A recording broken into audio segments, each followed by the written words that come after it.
Dua perang besar dalam skala penuh, yaitu Perang Rusia-Ukraina dan konflik Israel-Palestina, menunjukkan dengan sangat jelas betapa pentingnya dominasi udara dalam perang modern.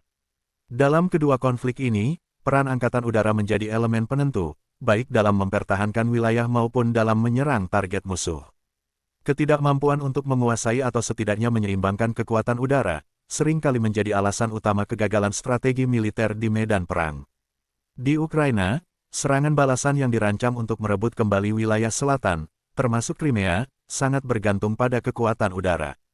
Crimea, yang memberikan Rusia posisi strategis di Laut Hitam, menjadi pusat pertempuran yang menggarisbawahi kebutuhan akan dominasi udara untuk memenangkan konflik ini. Di sisi lain, kita melihat efektivitas Angkatan Udara Israel yang sangat dominan atas wilayah Gaza. Dengan pesawat tempur yang canggih, Israel dapat menghancurkan target dengan presisi tinggi.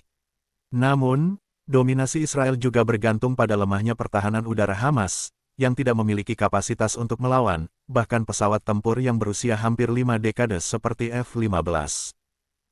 Namun, apa yang akan terjadi jika negara-negara seperti Iran, sekutu Hamas, memiliki kekuatan udara yang cukup modern? Baru-baru ini, Iran mengumumkan telah mencapai kesepakatan untuk membeli pesawat tempur generasi 4, Sukhoi Su-35 dari Rusia. Pesawat ini adalah salah satu jet tempur paling canggih di dunia, yang menimbulkan pertanyaan besar, bagaimana Israel dan Barat akan menghadapi ancaman baru ini. Di sisi Barat, pesawat tempur generasi kelima seperti F-35 Lightning II menjadi tulang punggung Angkatan Udara NATO, AS, dan Israel. F-35 menggunakan teknologi siluman yang sulit terdeteksi oleh radar konvensional dan dipersenjatai dengan senjata canggih untuk meluncurkan rudal dan bom presisi tinggi.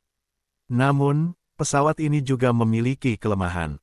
Kecepatan maksimum F-35, meskipun cukup tinggi, tidak dapat menyaingi pesawat tempur seperti Su-35.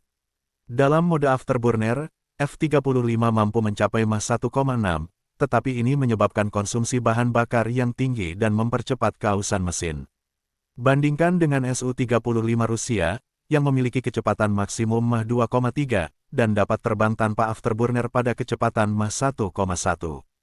Selain itu, sistem pertahanan udara canggih Rusia seperti S-400 dan S-500, dirancang untuk mendeteksi dan menghadapi pesawat siluman, membuat operasi udara Barat semakin menantang. Untuk menghadapi ancaman seperti ini di masa depan, AS sedang mengembangkan pesawat tempur generasi ke-6 melalui program Next Generation Air Dominance.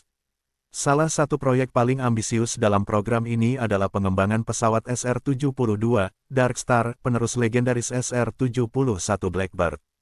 Pesawat SR-71, yang dikenal sebagai salah satu pesawat pengintai tercepat di dunia, mampu mencapai kecepatan Mach 3,3 dan terbang di ketinggian 24 km.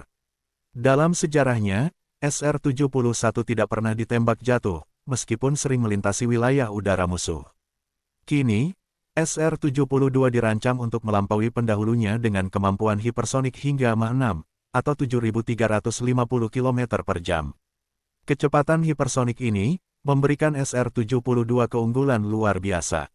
Dengan kecepatan yang jauh lebih tinggi dari pesawat tempur konvensional, SR-72 dapat menembus pertahanan udara musuh dan melancarkan serangan dengan rudal hipersonik, sebelum lawan memiliki waktu untuk bereaksi. Kecepatan ini juga memungkinkan rudal yang diluncurkan dari SR-72, menjadi lebih ringan dan lebih efisien, karena mereka tidak memerlukan pendorong tambahan untuk mencapai kecepatan maksimum. SR-72 juga membawa inovasi lain yang tidak dimiliki pendahulunya, kemampuan tanpa awak. Pesawat ini dirancang untuk dapat beroperasi sebagai drone tempur, memungkinkan operasi yang lebih fleksibel dan aman dalam kondisi berisiko tinggi. Selain itu, SR-72 dirancang untuk mendukung berbagai misi, mulai dari pengintaian hingga serangan strategis, menjadikannya pesawat multiperan yang sangat fleksibel. Dengan teknologi ini, SR-72 diharapkan mulai beroperasi pada tahun 2030, menjadi salah satu kekuatan utama dalam arsenal militer AS. Israel, meskipun tidak memproduksi pesawat tempur sendiri, dikenal dengan kemampuannya untuk memodifikasi pesawat buatan AS menjadi lebih canggih. Contohnya adalah F-35I, Adir, versi F-35 yang telah dimodifikasi khusus untuk kebutuhan Israel.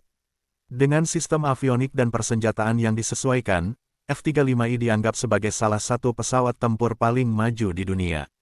Tidak menutup kemungkinan bahwa jika Israel mengadopsi SR-72 di masa depan, mereka akan memodifikasi pesawat ini untuk memenuhi kebutuhan strategis mereka, menjadikannya lebih efektif dalam menghadapi ancaman regional seperti Iran.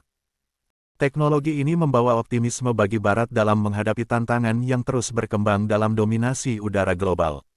Namun, keberhasilan teknologi seperti SR-72 tidak hanya bergantung pada kecepatannya, tetapi juga pada bagaimana penggunaannya di medan perang yang semakin kompleks. Sambil menunggu peluncurannya pada tahun 2030, dunia militer terus bersiap menghadapi perubahan besar yang akan dibawa oleh pesawat tempur generasi baru. Sekian video kali ini, terima kasih sudah menonton, jangan lupa like, komen, dan subscribe. Sampai jumpa di video-video berikutnya.